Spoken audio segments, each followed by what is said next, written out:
What are your combine memories? What was that like for you? It's a once in a lifetime experience, a long process, but something I wouldn't trade for the world.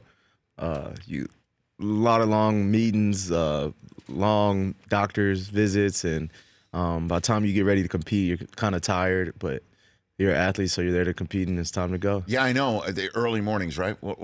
What time was the normal wake up for you? No, I think it was the day before we competed, drug test at like 3 a.m. Come on. Yeah. Knock on the door, or do you had to set your phone yourself or something like that? You got to set your phone yourself, or you're pretty much on your own schedule, so you'll be setting yourself back. You'll be at the end of the line and won't pretty much get to take your drug test if you were the last person in line. So 3 in the morning? 3 in the morning. Come on. So, and yeah, I know that's the one thing that a lot of folks don't realize is that the on-field drills, that's the last thing you do. That is the absolute last thing that you do.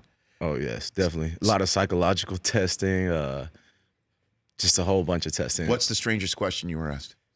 I don't think I got too many. Probably just am I a cat or a dog? Really?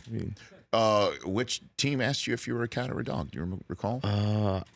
I do not recall, but it was on a lot of the psychological testing too, whether you're a cat or a dog. Okay, well, I mean, it could be, dog would be the Browns, right? Right.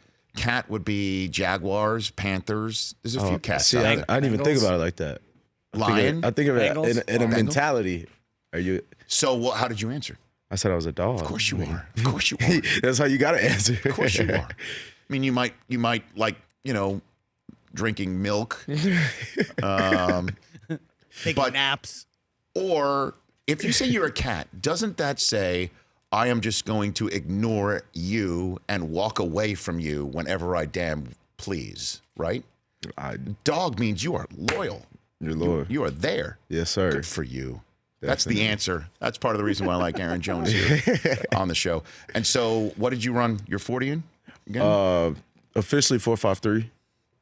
Okay. On the screen it said 4.50, so that's what I stick with. Right. Okay. And so when you were there, you met with McCarthy? Is that who you met with in the Packers room? I met with, yes, sir. So I met with the head coach, the GM, the offensive coordinator, the running back coach, the special teams coordinator. They're all sitting in one hotel room. They take out the beds in their desk, and you sit there and you have your meeting with them about 15 minutes, and it can go one of two ways. They can go in there and grill you on your college film, or they could compliment you and have you drawing up stuff on the board and just to see what you know and see your football IQ. Yeah, again, Aaron Jones here in the Rich Eisen Show.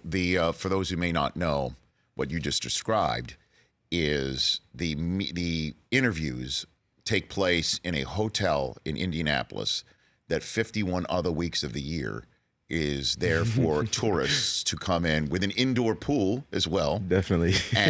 and you have to be careful that you don't walk into it, and that the interview rooms are just regular rooms that people stay in. They remove the beds. The headboards are still attached to the wall. It's a weird situation. Oh, yeah. The whole setup is weird. It's the train station. I mean, that's right. When you walk in the hotel room, they give you earplugs and they're like, hey, you might want to put these in at night. That's right. It's near the train comes through, so that's already waking you up. Right, and then your 15 minutes with your team is up when somebody blows an air horn. Air horn. And then you get out, you look at a laminate around your neck to say which room am I going to next. And you try to remember, so you're not so you're organized. You know which room you're going to, who you're meeting with.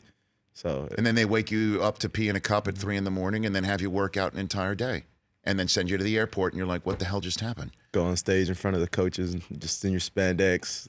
It feels like a little meat market. I mean, you go on stage, they call out your height, weight, nothing but your spandex. I mean, I don't mind. I'm an athlete, so. There you go.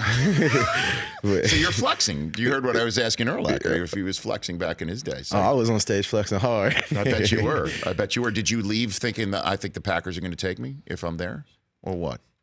I didn't know who was going to take me. At the time, I was just happy I had performed well. I felt like I had made a name for myself coming from UTEP. I felt like I was a kind of underdog, so not a lot of people knew about me.